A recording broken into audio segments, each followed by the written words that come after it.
안녕하세요, 여러분. 오늘 지금 이 시간 저와 함께 계셔줘. 진심으로 감사합니다. 혹시 지금 혼자 계시나요?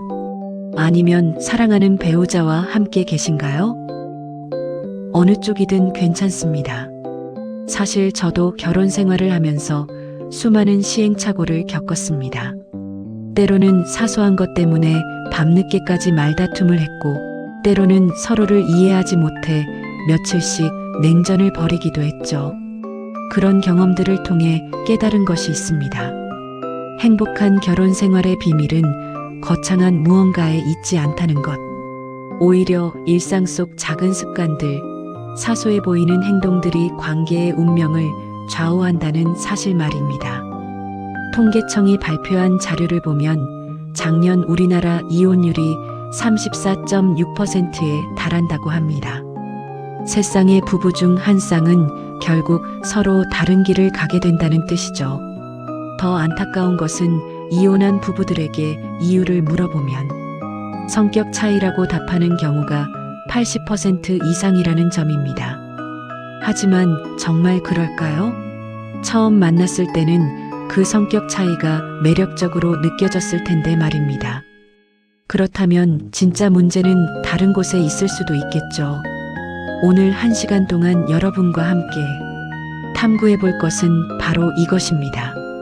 사랑하는 사람과의 관계를 조금씩, 그러나 치명적으로 갉아먹는 5가지 주제 10가지 행동들, 그리고 이를 어떻게 바꿔나갈 수 있는지에 대한 이야기 말이죠. 첫 번째 주제를 시작하기 전에 한 가지 부탁드리고 싶은 것이 있습니다. 오늘 이야기를 들으시면서 이건 우리 이야기네라고 생각되는 부분이 있더라도 배우자를 비난하는 마음을 갖지 마세요. 대신 우리가 함께 더 나아질 수 있겠구나 하는 희망의 시선으로 들어주시길 바랍니다. 자, 그럼 지금부터 시작해 보겠습니다. 첫 번째 주제는 서로의 성욕을 존중하라입니다. 여러분, 혹시 각자 샤워하는 것이 부부관계에 문제가 될 수 있다고 생각해 본 적 있으신가요? 아마 대부분 그게 무슨 문제야? 라고 생각하실 것 같은데요. 하지만 실제 부부 상담실에서는 이런 작은 것들로부터 큰 갈등이 시작되는 경우를 자주 봅니다. 어느 화요일 저녁 35세 민수 씨가 퇴근 후 집에 들어왔습니다. 하루 종일 쌓인 피로와 스트레스로 지쳐있던 그는 아내에게 말했어요. 여보, 먼저 씻을게. 그런데 아내인 수진 씨가 활짝 웃으며 말했습니다. 오늘은 같이 씻자. 오랜만에. 민수 씨는 잠시 망설였습니다. 사실 오늘은 정말 혼자만의 시간이 간절했거든요. 상사에게 크게 혼났고, 프로젝트는 꼬여가고, 지하철에서는 사람들에게 치이며, 그저 따뜻한 물 아래서 아무 생각 없이 있고 싶었습니다. 오늘은 혼자 씻고 싶어. 너무 피곤해서. 그 순간 수진 씨의 표정이 변했습니다. 왜? 우리 사이인데 뭐가 문제야? 전에는 같이 씻는 거 좋다고 했잖아. 민수 씨는 말하고 싶었습니다. 당신을 거부하는 게 아니야. 그냥 오늘만은 혼자 있고 싶어. 하지만 그 말은 입 밖으로 나오지 않았어요. 대신 그냥 피곤해서라고만 중얼거렸죠. 수진 씨는 더 서운해했습니다. 나를 피하는 거야? 내가 뭘 잘못했어? 결국 그날 밤 두 사람은 서먹한 기분으로 잠자리에 들었습니다. 여러분, 이 상황에서 누가 잘못된 걸까요? 사실 아무도 잘못하지 않았습니다. 민수 씨는 개인적인 공간과 시간이 필요했고, 수진 씨는 부부간의 친밀감을 원했을 뿐이거든요. 문제는 이런 욕구들이 서로 다를 수 있다는 걸 이해하지 못한 것이었습니다. 결혼생활 전문가인 존 가트맨 박사는 이런 말을 했습니다. 건강한 결혼은 우리가 되는 것이 아니라 두 명의 나가 함께 만들어가는 것이다. 깊이 생각해 볼 말이죠. 샤워라는 행위를 다시 생각해 보세요. 이것은 단순히 몸을 씻는 행위가 아닙니다. 하루 종일 쌓인 스트레스와 감정들을 물과 함께 흘려보내는 정화의 시간이기도 해요. 어떤 이들에게는 명상의 시간이기도 하고 또 어떤 이들에게는 하루를 정리하고 내일을 준비하는 전환의 시간이기도 합니다. 6개월 후 민수 씨와 수진 씨는 어떻게 되었을까요? 다행히 이들은 서로를 이해하는 법을 배웠습니다. 수진 씨는 민수 씨에게 이렇게 말했어요. 당신이 혼자 있고 싶을 때는 말해줘. 내가 서운해할까봐 참지 말고. 민수 씨도 변했습니다.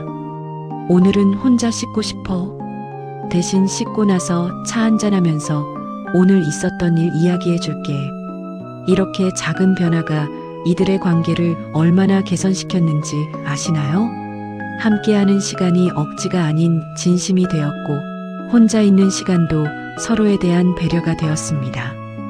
이제 두 번째 이야기로 넘어가 보겠습니다. 부부간의 신체적 친밀감에 관한 이야기입니다. 잠자리 거절하지 않기라는 제목만 들으면 뭔가 부담스럽게 느껴질 수도 있겠지만 실제로는 훨씬 섬세하고 깊은 의미가 담겨 있습니다. 32세 혜진 씨는 최근 몇 달간 남편과의 관계에서 고민이 깊어졌습니다.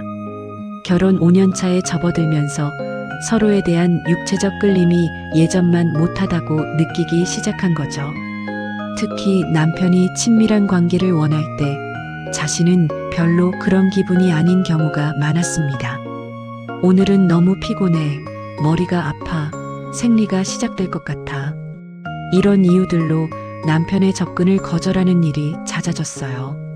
처음에는 남편도 이해해 주었지만 이런 일이 반복되자 남편의 표정이 점점 어두워졌습니다.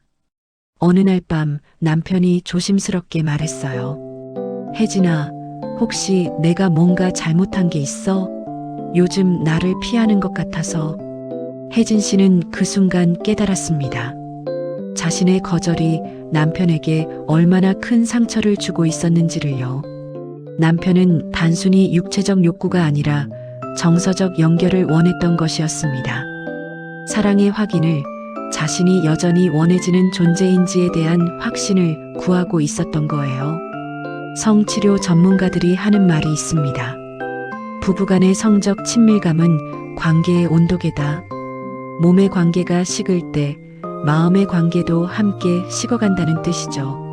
물론 그 반대도 마찬가지입니다. 마음이 멀어지면 몸도 자연스럽게 거리를 두게 되거든요. 하지만 여기서 중요한 것은 무조건적인 수용이 아닙니다.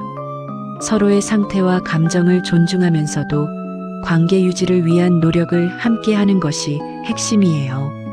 혜진 씨와 남편은 이런 약속을 했습니다. 오늘은 정말 컨디션이 안 좋아서 어려울 것 같아. 대신 안아주기만 하면 안 될까? 또는 지금은 그런 기분이 아니지만 당신이 원한다면 천천히 시작해 볼게. 이런 식으로 소통하기 시작하자 놀라운 변화가 일어났습니다. 거절이 아닌 대안 제시가 되면서 두 사람 사이에 새로운 친밀감이 생겨났어요. 때로는 단순한 포옹이 더 깊은 만족감을 주기도 했고, 때로는 작은 스킨십이 자연스럽게 더 깊은 관계로 이어지기도 했습니다. 여러분께 제안하고 싶은 것이 있습니다. 첫째, 개인의 공간과 시간을 존중해 주세요. 배우자가 혼자 있고 싶어 할 때 그것을 거절이나 회피로 받아들이지 마세요. 대신 재충전의 시간이 필요한가 보다라고 이해해 보세요. 둘째, 구체적인 대안을 제시하세요. 오늘은 어렵지만 내일은 어때? 또는 지금은 이렇게 하는 것만으로도 충분해라는 식으로 완전한 거절이 아닌 다른 방법을 찾아보세요. 셋째, 정기적인 대화 시간을 가지세요. 서로의 필요와 상태를 수시로 확인하고 더 좋은 방법을 함께 찾아가는 것입니다. 첫 번째 주제를 마무리하기 전에 한 가지 더 말씀드리고 싶은 것이 있습니다. 사랑한다는 것은 상대방을 소유하는 것이 아닙니다. 함께 성장하고 서로의 개성을 존중하면서도 깊은 유대감을 유지하는 것이죠. 때로는 함께, 때로는 따로 하지만 항상 서로를 향한 마음만큼은 변하지 않는 것. 그것이 바로 성숙한 사랑의 모습이 아닐까요? 두 번째 주제는 과거는 과거로 두고 현재를 살아가라입니다. 여러분도 이런 경험이 있으실 것 같아요. 작은 일로 말다툼을 하다가 갑자기 3년 전, 5년 전 일이 튀어나오는 상황 말입니다. 그때도 그랬잖아. 항상 그런 식이야. 이런 말들이 오가면서 원래 문제는 사라지고 과거의 모든 상처들이 다시 수면 위로 떠오르게 되죠. 지난 토요일 아침 결혼 7년차 정우 씨와 소영 씨 부부에게 작은 사건이 일어났습니다. 정우 씨가 설거지를 하다가 소영 씨가 아끼는 머그컵을 깨뜨린 것이었어요. 사실 별것 아닌 실수였죠. 그런데 이것이 어떻게 하루 종일 지속되는 큰 싸움으로 번졌을까요? 소영 씨가 먼저 말했습니다. 아, 그 컵 내가 정말 좋아하는 거였는데. 정우 씨도 미안해했어요. 죄송해, 실수였어. 똑같은 걸로 다시 사줄게. 여기서 끝났다면 좋았을 텐데 소영 씨가 계속 말했습니다. 당신은 맨날 이래. 내 물건은 하나도 소중하게 생각하지 않아. 정우 씨는 억울했습니다. 실수라니까. 일부러 그런 게 아니야. 그런데 소영 씨는 여기서 멈추지 않았어요. 작년에 내 목걸이 잃어버린 것도 그렇고 3년 전에 내 다이어리 버린 것도 그렇고 정우 씨도 발끈했습니다. 또 그 이야기야? 그때 사과했잖아. 언제까지 그걸 들먹일 거야? 소영 씨는 더욱 흥분했어요. 사과했다고 끝나는 줄 알아? 4년 전 우리 결혼 기념일 깜빡한 것도 사과했잖아. 그런데 또 깜빡하더라. 이제 이들의 싸움은 깨진 머그컵이 아닌 지난 7년간의 모든 실수와 상처에 관한 것이 되었습니다. 각자는 자신이 받은 상처를 정당화하고 상대방의 패턴을 증명하려고 했어요. 결국 그날 저녁까지 이어진 이 싸움에서 머그컵에 대한 이야기는 더 이상 나오지 않았습니다. 부부관계 전문가인 수잔 헤이트러 박사는 이런 현상을 감정의 쓰레기통 현상이라고 부릅니다. 현재의 작은 문제가 과거의 모든 부정적 감정들을 끌어올리는 방아쇠가 된다는 뜻이죠. 그런데 왜 우리는 이렇게 과거를 들춰내게 될까요? 심리학자들은 이를 확증 편향의 한 형태라고 설명합니다. 현재 화가 났을 때 우리의 뇌는 내가 화날 만한 이유를 찾기 시작해요. 그리고 과거의 비슷한 경험들을 모아서 보라. 이 사람은 항상 이런 식이야라는 결론을 내리려고 합니다. 하지만 이런 방식은 문제 해결에 전혀 도움이 되지 않습니다. 오히려 상대방으로 하여금 나는 뭘 해도 용서받을 수 없구나. 과거의 실수가 평생 따라다니는구나 하는 절망감을 느끼게 만들죠. 실제로 정우 씨는 이후 상담에서 이렇게 말했습니다. 아무리 노력해도 소용없다는 생각이 들어요. 어차피 또 그때 이야기를 꺼낼 텐데. 이런 상태에서는 관계 개선을 위한 동기 자체가 사라져버립니다. 그렇다면 어떻게 해야 할까요? 먼저 24시간 룰을 제안해드리고 싶습니다. 다툼이 일어났을 때 24시간 이전의 일은 언급하지 않는다는 약속입니다. 오직 지금 여기에 문제에만 집중하는 거예요.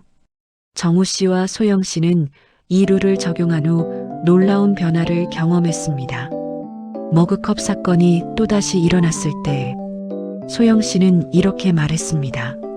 지금 이 순간 내가 서운한 건 당신이 좀 더 조심스럽게 했으면 하는 거예요. 정우 씨도 방어적이 되지 않고 답할 수 있었어요. 미안해. 다음엔 정말 조심할게. 지금 당장 같은 컵 주문할 수 있는지 찾아볼게. 이제 두 번째 이야기로 넘어가겠습니다. 돈 문제에 관한 이야기예요. 돈 숨기지 않기라는 제목을 보고 나는 그런 일 없어라고 생각하실 분들도 계실 텐데요. 하지만 의외로 많은 부부들이 크고 작은 재정적 비밀을 가지고 있습니다. 35세 민호 씨는 아내 수진 씨에게 숨기고 있는 것이 하나 있었습니다. 매달 30만 원씩 적립하고 있는 펀드가 있었는데 이를 아내에게 말하지 않았던 거예요. 이유는 간단했습니다. 나중에 깜짝 선물을 해주려고 했던 것이었죠. 처음에는 좋은 의도였습니다. 결혼 10주년을 맞아 아내가 그토록 원하던 유럽 여행을 보내주고 싶었거든요. 하지만 시간이 지나면서 이 비밀을 유지하는 것이 점점 부담스러워졌습니다. 어느 날 수진 씨가 가계부를 정리하다가 의문을 품었습니다. 여보, 우리 지출에 비해 저축이 너무 적지 않아? 어디서 돈이 새는 걸까? 민호 씨는 그 순간 진실을 말할 기회가 있었지만 깜짝 선물을 망치고 싶지 않아서 얼버무렸어요. 아, 요즘 물가가 많이 올라서 그런가 봐. 하지만 수진 씨는 점점 의심을 키워갔습니다. 혹시 남편이나 몰래 뭔가를 하고 있는 건 아닐까? 심지어 다른 여자에게 돈을 쓰는 건 아닐까? 라는 생각까지 하게 되었어요. 6개월 후 드디어 진실이 밝혀졌습니다. 수진 씨가 우연히 민호 씨의 휴대폰에서 펀드 알림 메시지를 본 것이었어요. 하지만 그녀의 반응은 민호 씨가 예상했던 것과 완전히 달랐습니다. 왜 이걸 숨겼어? 나를 믿지 못한 거야? 민호 씨는 당황했어요. 깜짝 선물을 해주려고. 깜짝 선물도 좋지만 나는 우리가 함께 계획을 세우는 게 더 좋아. 6개월 동안 나는 우리 가정 경제에 대해서 걱정하고 있었는데 수진 씨가 정말 서운해한 것은 선물 자체가 아니라 신뢰의 문제였습니다. 부부라면 재정적 투명성이 있어야 한다고 생각했는데 남편이 그것을 지키지 않았다고 느꼈던 거죠. 재정 전문가들이 하는 말이 있습니다. 돈 문제는 단순히 숫자의 문제가 아니라 신뢰의 문제다. 부부간에 돈을 숨기는 이유는 다양합니다. 상대방이 반대할까봐, 놀랄까봐, 실망할까봐. 하지만 좋은 의도라고 해도 숨기는 순간부터 그것은 신뢰를 해치는 행위가 됩니다. 더 큰 문제는 이런 비밀들이 점점 커진다는 것입니다. 작은 거짓말이 더 큰 거짓말을 낳고 결국 서로에 대한 기본적인 믿음까지 흔들리게 되죠. 민호 씨와 수진 씨는 이 일을 계기로 새로운 약속을 했습니다. 월 1회 머니 데이트를 하기로 한 것이었어요. 매달 둘째 주 일요일에는 카페에 가서 한 달간의 수입과 지출을 함께 점검하고 앞으로의 목표에 대해 이야기하는 시간을 갖기로 했습니다. 처음에는 약간 부담스러웠지만 시간이 지나면서 이 시간이 두 사람에게 매우 소중해졌어요. 돈 이야기뿐만 아니라 서로의 꿈과 목표에 대해서도 나누게 되었거든요. 내년에는 아이를 가져볼까? 5년 후에는 집을 바꿔볼까? 은퇴 후에는 어떻게 살고 싶어? 이런 이야기들이 자연스럽게 나오기 시작했습니다. 여러분께 제안드리고 싶은 것들이 있습니다. 첫째, 갈등이 일어났을 때 지금 여기에 문제에만 집중하세요. 당신은 항상 맨날 그래라는 표현은 금지어로 정해보세요. 둘째, 과거의 실수를 용서했다면 정말로 용서하세요. 화가 날 때마다 다시 꺼내는 것은 진정한 용서가 아닙니다. 셋째, 재정적 투명성을 유지하세요. 좋은 의도라고 해도 배우자 몰래 하는 재정 활동은 신뢰를 해칠 수 있습니다. 넷째, 정기적인 소통의 시간을 만드세요. 문제가 생겼을 때만 대화하지 말고 평상시에도 서로의 생각과 감정을 나누는 시간을 가져보세요. 두 번째 주제를 마무리하면서 이런 말씀을 드리고 싶습니다. 과거는 교훈을 주기 위해 존재하는 것이지 현재를 구속하기 위해 있는 것이 아닙니다. 진정한 사랑은 상대방의 과거 실수를 무기로 사용하지 않고 함께 더 나은 미래를 만들어가는 것입니다. 그리고 신뢰라는 것은 하루아침에 쌓이는 것이 아니라 매일매일의 작은 선택들이 모여서 만들어지는 것임을 기억해 주세요. 세 번째 주제는 경계선을 지켜라입니다. 결혼이라는 것은 단순히 두 사람의 결합이 아닙니다. 두 개의 서로 다른 가족, 서로 다른 문화, 서로 다른 가치관이 만나는 복잡한 과정이죠. 그 과정에서 어떤 경계선을 그어야 하는지 모르면 사랑하는 사람들끼리 불필요한 상처를 주고받게 됩니다. 29세 혜정 씨는 결혼 2년 차에 접어들면서 깊은 고민에 빠져 있었습니다. 시어머니와의 관계 때문이었어요. 시어머니는 나름대로 며느리를 위한다는 마음으로 이것저것 조언을 해주시는 분이었는데 혜정 씨에게는 그 조언들이 간섭으로 느껴졌습니다. 혜정아, 미역국은 이렇게 끓여야 맛있어. 반찬은 일주일치를 미리 해놓는 게 좋아. 우리 아들 셔츠 다림질이 이상해. 내가 해줄까? 시어머니의 입장에서는 정말 도움이 되고 싶었던 것 같아요. 하지만 혜정 씨는 점점 위축되어 갔습니다. 내가 하는 모든 것이 부족하다는 뜻인가? 나는 제대로 된 며느리가 아닌가? 더 힘든 것은 남편 준호 씨가 이 상황을 제대로 이해하지 못한다는 점이었어요. 우리 엄마는 원래 그런 사람이야. 도와주려는 거 아니야? 혜정 씨가 속상하다고 하면 엄마 나쁘게 생각하지 말라고만 말했죠. 결국 혜정 씨는 친구들에게 이 스트레스를 털어놓기 시작했습니다. 우리 시어머니는 정말 답답해. 뭐든지 자기 방식대로 해야 한다니까. 처음에는 그냥 푸념 정도였지만 시간이 지나면서 점점 강한 표현들이 나오기 시작했어요. 우리 시어머니는 완전 꽉 막혔어. 진짜 구시대적인 사고방식이야. 우리 남편도 마마보이라니까. 문제는 이런 이야기가 결국 남편 준호 씨의 귀에 들어갔다는 것입니다. 준호 씨의 친구가 우연히 듣고 전해준 것이었어요. 그날 밤 준호 씨는 혜정 씨에게 말했습니다. 당신이 내 엄마를 다른 사람들 앞에서 그렇게 말하고 다닌다면서? 혜정 씨는 당황했어요. 그냥 너무 답답해서. 내 엄마가 좀 그런 면이 있는 건 인정해. 하지만 다른 사람들한테까지 그런 이야기를 하는 건 아니지 않아? 이 순간 이들의 갈등은 단순한 고부 갈등을 넘어서 부부간의 신뢰 문제가 되었습니다. 준호 씨는 아내가 자신의 가족을 욕한다는 생각에 상처받았고 혜정 씨는 자신의 고충을 이해해주지 않는 남편에게 실망했어요. 가족치료 전문가들이 자주 하는 말이 있습니다. 결혼과 함께 새로운 충성도의 서열이 만들어져야 한다. 이제 1순위는 배우자이고 부모님은 2순위가 되어야 한다는 뜻이죠. 하지만 이것을 실제로 실행하는 것은 쉽지 않습니다. 혜정 씨와 준호 씨는 상담을 통해 새로운 방법을 배웠습니다. 샌드위치 대화법이라고 불리는 기술이었어요. 샌드위치 대화법은 이런 구조입니다. 긍정적 표현 문제, 제기, 긍정적 마무리. 혜정 씨는 이제 이렇게 말하게 되었습니다. 어머니께서 저를 많이 걱정해 주시는 건 정말 감사해요. 다만 제가 좀 더 천천히 배워나갈 수 있도록 시간을 주셨으면 해요. 어머니 덕분에 많이 배우고 있거든요. 준호 씨도 변했습니다.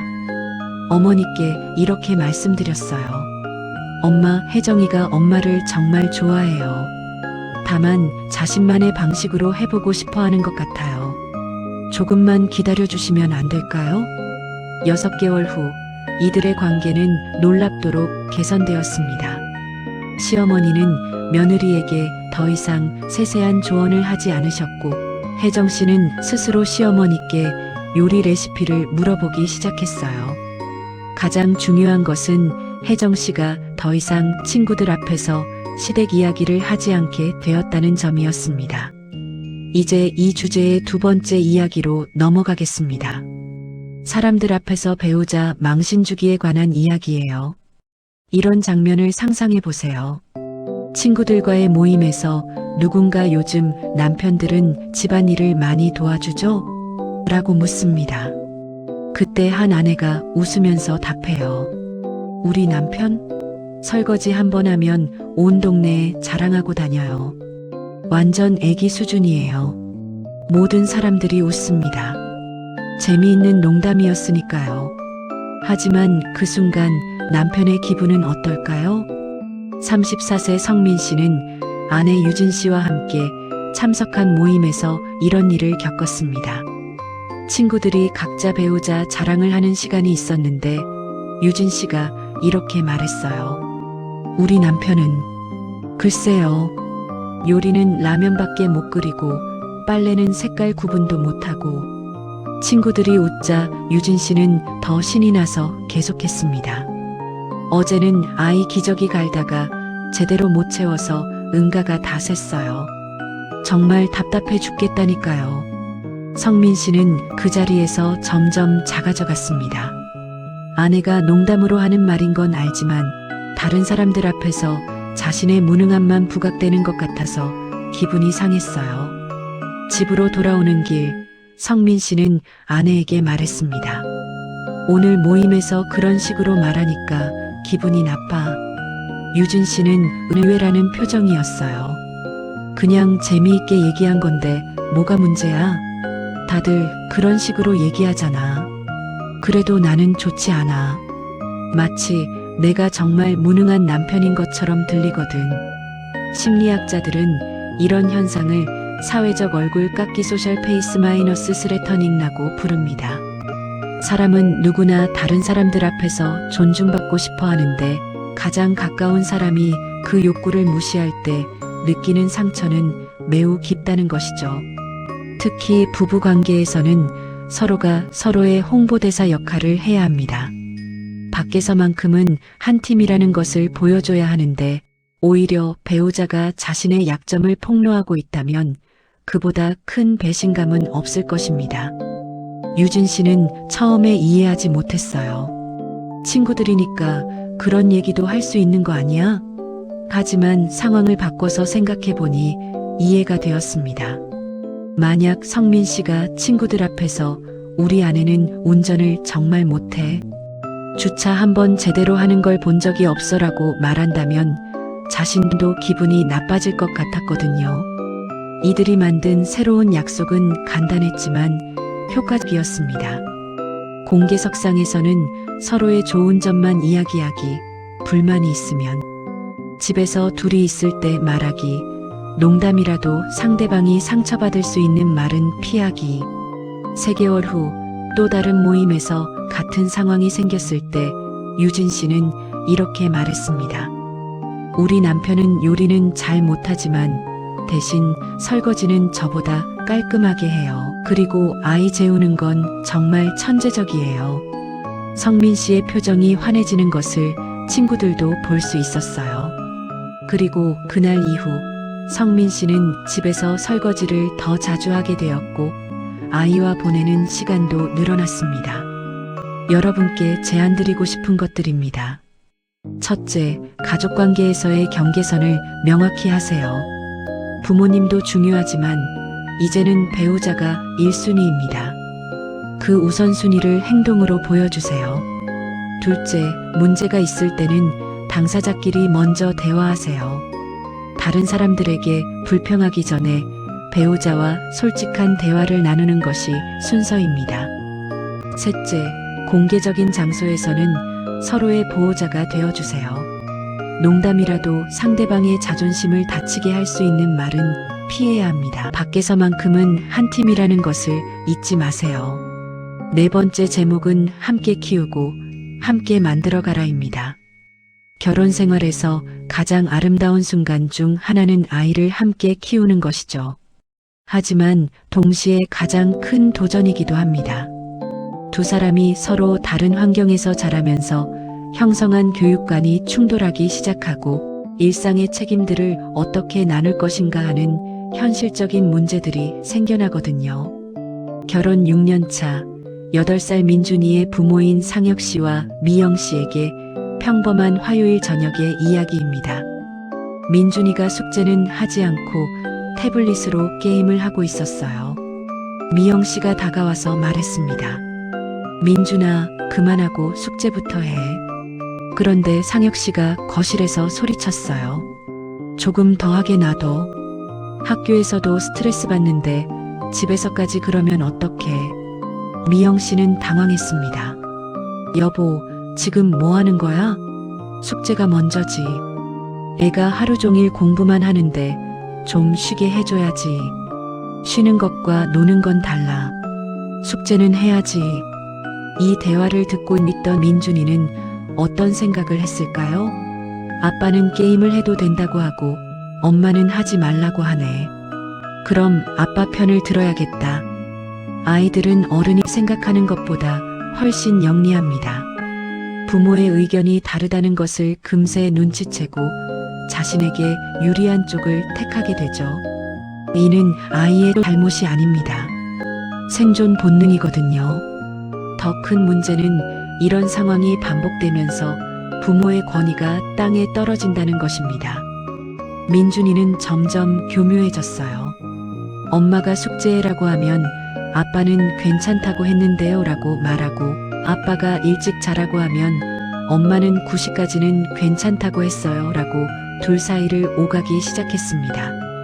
아동심리학자 다이애나 바움린드 박사의 연구에 따르면 부모가 일관된 교육 방침을 보일 때 아이들의 행동 문제가 70% 이상 감소한다고 합니다. 반대로 부모의 의견이 자주 엇갈릴 때는 아이들이 혼란을 느끼고 때로는 부모를 조종하려는 행동을 보이기도 한다고 해요. 상혁 씨와 미영 씨의 갈등 뒤에는 더 깊은 배경이 있었습니다. 상혁 씨는 어릴 때 너무 엄격한 아버지 밑에서 자랐어요. 성적에 대한 압박, 놀 시간도 없이 공부만 강요받던 기억이 있어서 자신의 아이만큼은 좀 더 자유롭게 키우고 싶었습니다. 반면 미영 씨는 방임적인 부모님 밑에서 자랐어요. 자율에 맡겨진다는 것이 때로는 방치라고 느꼈고, 그래서 자신의 아이는 좀 더 체계적으로 관리하고 싶었죠. 둘 다 좋은 의도였지만 그 의도들이 서로 충돌하고 있었던 것입니다. 이들은 상담을 통해 새로운 원칙을 정했습니다. 첫째, 교육 방침은 아이가 없을 때 미리 정하기. 둘째, 아이 앞에서는 절대 의견 대립 보이지 않기. 셋째, 급한 상황에서는 한 명이 먼저 결정하고 나중에 따로 상의하기. 넷째, 월 1회 육아 회의 시간 갖기. 이 원칙들을 적용한 지 3개월 후 놀라운 변화가 일어났습니다. 민준이가 더 이상 부모 사이를 오가며 유리한 답변을 찾으려 하지 않게 되었어요. 오히려 엄마 아빠가 뭐라고 하시는지 먼저 물어볼게요라고 말하기 시작했습니다. 상혁 씨는 이렇게 말했어요. 처음에는 내 교육관을 포기하는 것 같아서 아쉬웠는데 실제로는 우리가 서로의 좋은 점을 배우게 되었어요. 미영이의 체계성과 제 자유로움이 적절히 섞이니까 아이에게도 더 좋은 것 같아요. 이제 이 주제의 두 번째 이야기로 넘어가겠습니다. 집안일 미루기에 관한 내용입니다. 맞벌이 부부가 늘어나면서 집안일 분담 문제는 현대 부부들의 가장 큰 갈등 요소 중 하나가 되었습니다. 특히 누가 더 많이 하는가를 따지기 시작하면 사랑하는 사람들 사이에 차가운 계산이 들어서게 되죠. 31세 지훈 씨와 28세 은서 씨는 둘 다 직장인입니다. 아침 7시에 나가서 저녁 7시에 들어오는 비슷한 스케줄을 갖고 있어요. 하지만 집안일 분담에서는 자꾸 갈등이 생겼습니다. 어느 금요일 저녁 은서 씨가 퇴근 후 집에 들어와 보니 설거지가 그대로 쌓여 있었어요. 지훈 씨는 소파에 앉아 TV를 보고 있었죠. 여보, 설거지. 아, 미안. 너무 피곤해서 내일 할게. 은서 씨는 한숨을 쉬었습니다. 어제도 그제도 똑같은 이야기였거든요. 결국 은서 씨가 설거지를 하게 되었고 지훈 씨는 계속 TV를 보고 있었어요. 이런 패턴이 반복되면서 은서 씨의 마음에는 점점 불만이 쌓여갔습니다. 나도 똑같이 일하고 들어오는데 왜 집안일은 내가 더 많이 해야 하지? 한번 미루면 결국 내가 하게 되는 걸 알면서 왜 자꾸 미룰까? 더 큰 문제는 이런 상황에서 지훈 씨가 보이는 반응이었어요. 은서 씨가 불만을 표현하면 내가 안 한다고 했나? 내일 하겠다니까라고 방어적으로 반응했습니다. 하지만 은서 씨가 정말 원했던 것은 내일 하겠다는 약속이 아니라 지금 함께 하자는 파트너십이었어요. 가정경영 전문가들이 하는 말이 있습니다. 집안일을 미루는 것은 단순히 게으름의 문제가 아니라 책임감과 파트너십의 문제다. 지훈 씨의 경우 어릴 때 어머니가 모든 집안일을 다 해주시는 환경에서 자랐어요. 그래서 무의식적으로 집안일은 누군가가 해주는 것이라는 생각이 있었던 것 같습니다. 물론 의도적으로 은서 씨에게 떠넘기려 했던 것은 아니지만 결과적으로는 그렇게 되고 있었죠. 은서 씨는 이런 말을 했어요. 집안일을 안 하는 것보다 더 힘든 건 내가 잔소리쟁이가 되는 기분이에요. 설거지해 생각보다 간단했습니다. 역할 분담표를 만든 것이었어요. 하지만 단순한 역할 분담이 아니라 시간 기반 분담이었습니다. 월요일부터 금요일까지는 각자가 번갈아 가면서 저녁 식사 후 정리를 담당하고 주말에는 함께 대청소를 하는 시스템이었어요. 중요한 것은 담당일이 되면 반드시 그날 안에 해야 한다는 룰이었습니다. 처음 1-2주는 서로 적응하는데 시간이 걸렸어요. 지훈 씨는 내일 하면 안 돼? 라고 몇 번 물어봤고 은서 씨는 지훈 씨의 설거지 방식이 마음에 들지 않아 다시 하고 싶은 충동을 억눌러야 했죠. 하지만 한 달이 지나자 놀라운 변화가 일어났습니다. 지훈 씨는 자신의 담당일이 아니어도 내가 도와줄까? 라고 먼저 말하기 시작했어요. 은서 씨도 지훈 씨가 집안일을 할 때 고마워라는 말을 자주 하게 되었습니다. 6개월 후 이들의 집안일 분담은 완전히 다른 차원으로 발전했습니다. 단순히 누가 뭘 해야 하는가의 문제가 아니라 우리가 함께 만들어가는 공간이라는 의식이 생겼거든요. 은서 씨는 이렇게 말했어요.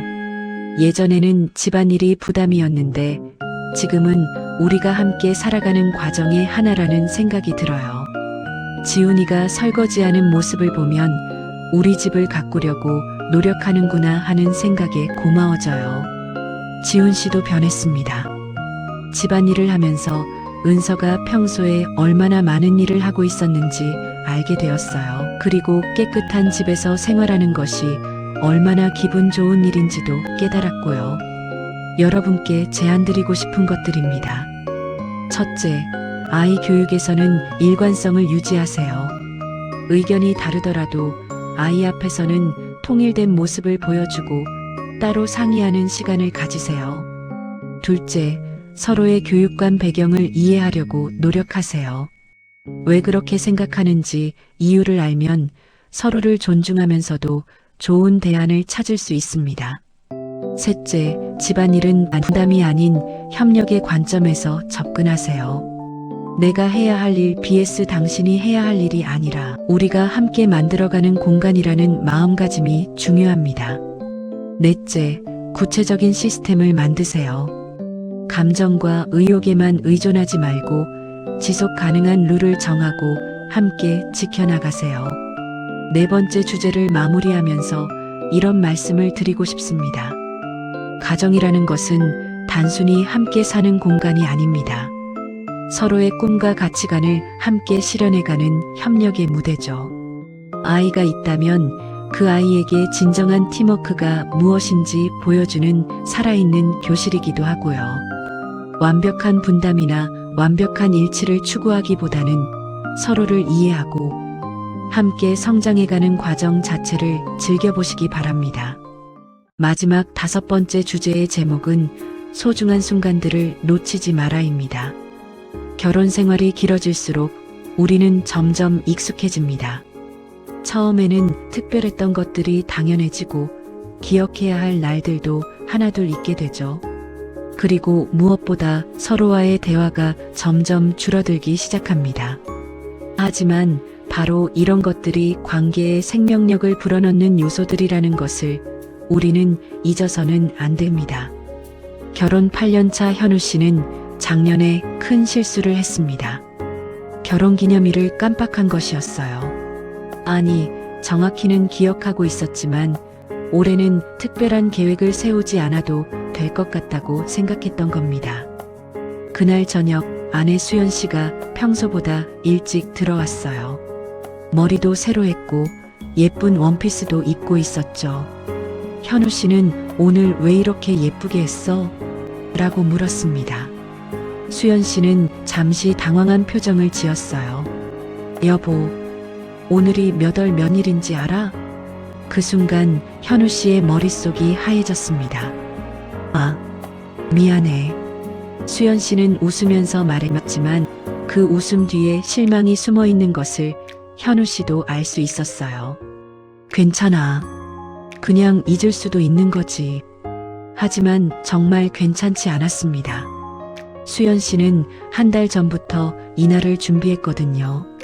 미용실 예약도 하고 새 옷도 사고 좋아하는 레스토랑에 예약까지 해두었는데 정작 남편은 그날이 무슨 날인지도 기억하지 못했던 것입니다. 기념일 정도는 기억할 수 있지 않나? 수연 씨가 나중에 친구에게 털어놓은 말입니다. 선물을 달라는 것도 아니고 비싼 곳에 가자는 것도 아니야.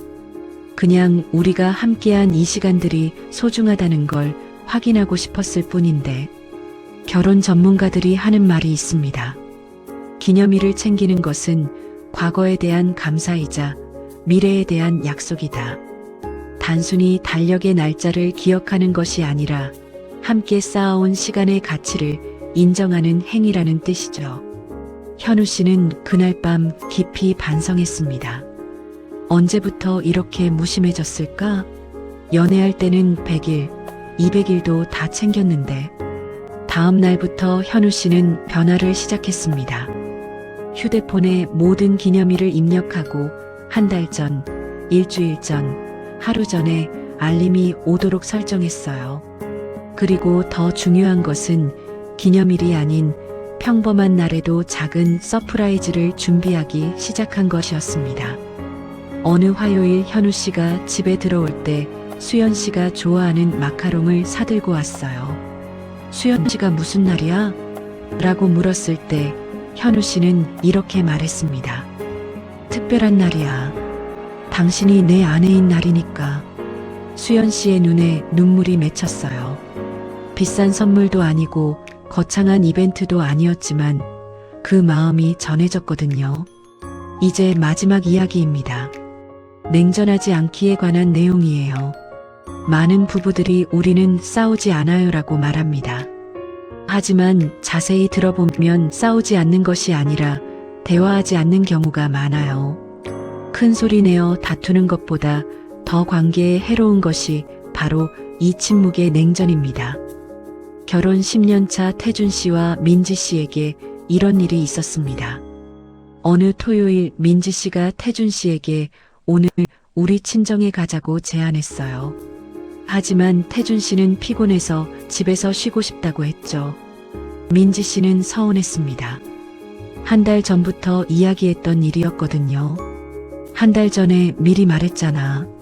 미안해. 이번 주에 너무 바빠서 다음에 가자. 민지 씨는 더 이상 말하지 않았어요. 알았어라고 짧게 답하고는 혼자 친정에 다녀왔습니다. 그날부터 두 사람 사이에 미묘한 거리감이 생겼습니다. 민지 씨는 태준 씨에게 화가 났지만 직접 표현하지 않았어요. 대신 필요한 말만 했죠. 저녁 뭐 먹을까? 빨래 널었어.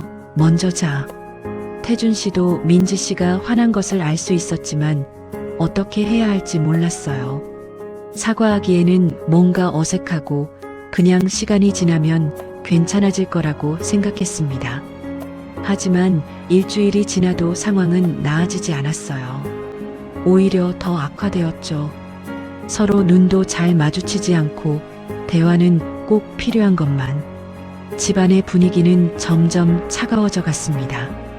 심리학자 존 가트맨은 이런 상태를 감정적 철수 이모셔널 위드드로얼라고 부릅니다. 겉으로는 평온해 보이지만 실제로는 관계에서 점점 멀어지고 있는 상태죠. 연구에 따르면 이런 냉전 상태가 지속되면 부부의 친밀감은 급격히 감소하고 회복하기도 어려워진다고 합니다. 더 무서운 것은 냉전에 익숙해지는 것입니다. 처음에는 불편하고 답답하지만 시간이 지나면서 이게 편할 수도 있겠다는 생각을 하게 되거든요. 싸우지도 않고 스트레스 받지도 않고, 하지만 동시에 기쁨도 사랑도 사라져버립니다. 민지 씨는 2주 후에 친구에게 이렇게 말했어요. 우리 집이 하숙집 같아. 그냥 같은 공간에 사는 남남 같은 기분이야. 태준 씨도 비슷한 감정이었습니다. 집에 들어가도 편하지 않아. 뭔가 분위기가 무겁고, 그렇다고 어떻게 풀어야 할지도 모르겠고, 결국 태준 씨가 먼저 용기를 냈습니다. 3주 만에 처음으로 민지 씨에게 진심으로 말했어요. 여보, 미안해. 그날 정말 피곤했지만 당신 기분도 생각했어야 했는데. 그리고 이렇게 며칠째 서로 말도 안 하고 지내는 것도 내가 잘못한 것 같아. 민지 씨도 마음의 벽을 조금 내렸습니다. 나도 화나면 말을 안 하는 버릇이 있어. 그것도 잘못이었어. 그냥 서운하다고 말했으면 되었는데. 그날 밤 두 사람은 오랜만에 진솔한 대화를 나누었어요. 서로의 감정, 서로의 기대, 그리고 앞으로는 어떻게 하면 좋을지에 대해서요. 6개월 후 이들이 만든 새로운 약속들입니다. 화가 나도 24시간 이상은 말 안 하지 않기, 서운한 일이 있으면 3일 안에 이야기하기, 냉전보다는 차라리 5분 싸우기, 잠자리에서는 등 돌리고 자지 않기. 민지 씨는 이렇게 말했어요. 냉전이 편할 수는 있지만 그 편함의 대가가 너무 커요. 우리 사이의 사랑까지 차갑게 만들거든요. 태준 씨도 깨달았습니다. 갈등을 피하려고 했는데 오히려 더 큰 갈등을 만들고 있었네요. 이제는 불편하더라도 대화하려고 해요. 여러분께 마지막으로 제안드리고 싶은 것들입니다.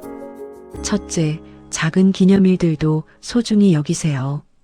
큰 기념일만이 아니라 평범한 날들 속에서도 서로에 대한 고마움을 표현하세요. 둘째, 냉전보다는 짧은 대화를 선택하세요. 불편하더라도 감정을 표현하고 서로의 마음을 확인하는 시간을 가지세요. 셋째, 침묵이 길어질수록 회복하기 어려워집니다. 가능한 한 빨리 대화의 문을 여세요. 넷째, 완벽한 해결책을 찾으려 하지 마세요. 때로는 미안해, 사랑해라는 간단한 말이 모든 것을 해결할 수 있습니다. 5번째 주제를 마무리하면서 이런 말씀을 드리고 싶습니다. 사랑한다는 것은 큰 이벤트나 거창한 선언에 있지 않습니다. 오히려 평범한 일상 속에서 작은 관심과 배려 속에서 계속 확인되고 새롭게 만들어지는 것이죠. 오늘 하루도 놓쳐버리면 다시 돌아오지 않는 소중한 하루입니다. 그 하루를 사랑하는 사람과 함께 의미 있게 보낼 수 있다는 것, 그것이 바로 우리에게 주어진 가장 큰 선물이 아닐까요? 1시간 동안 여러분과 함께한 이 시간이 벌써 끝나가네요. 오늘 우리가 함께 살펴본 10가지 이야기들을 다시 한번 정리해 보겠습니다.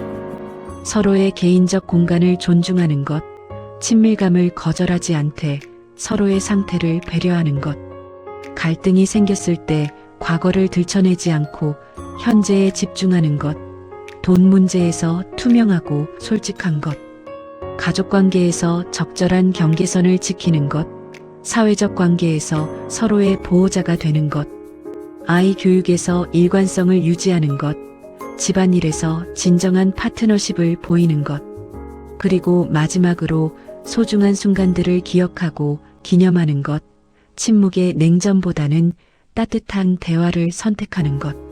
사실 이 모든 것들의 핵심은 하나입니다. 바로 관심입니다.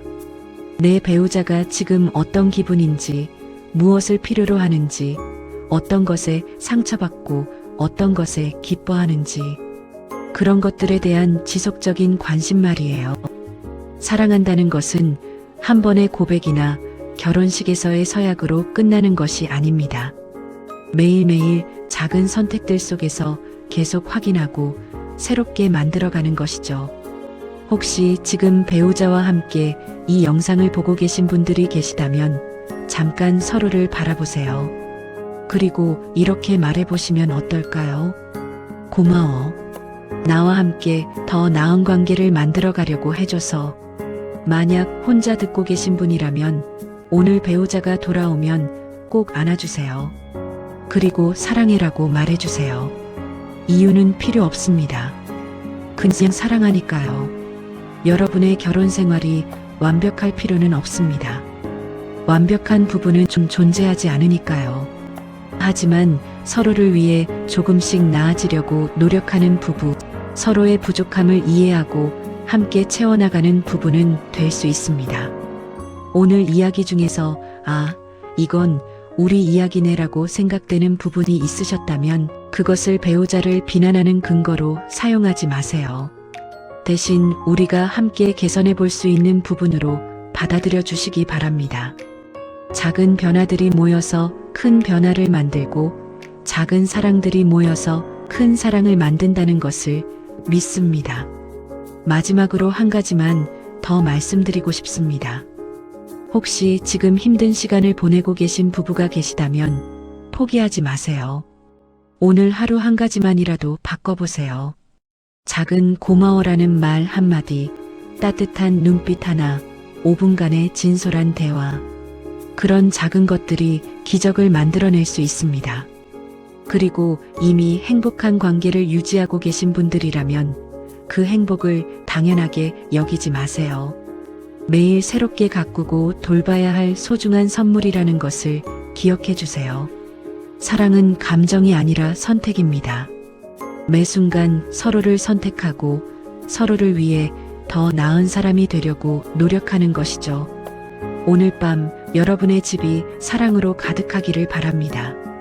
그리고 내일 아침 서로를 바라보며 미소 지을 수 있는 하루가 되기를 바랍니다. 긴 시간 함께 해주셔서 정말 감사합니다. 여러분 사랑하세요. 그리고 사랑받으세요.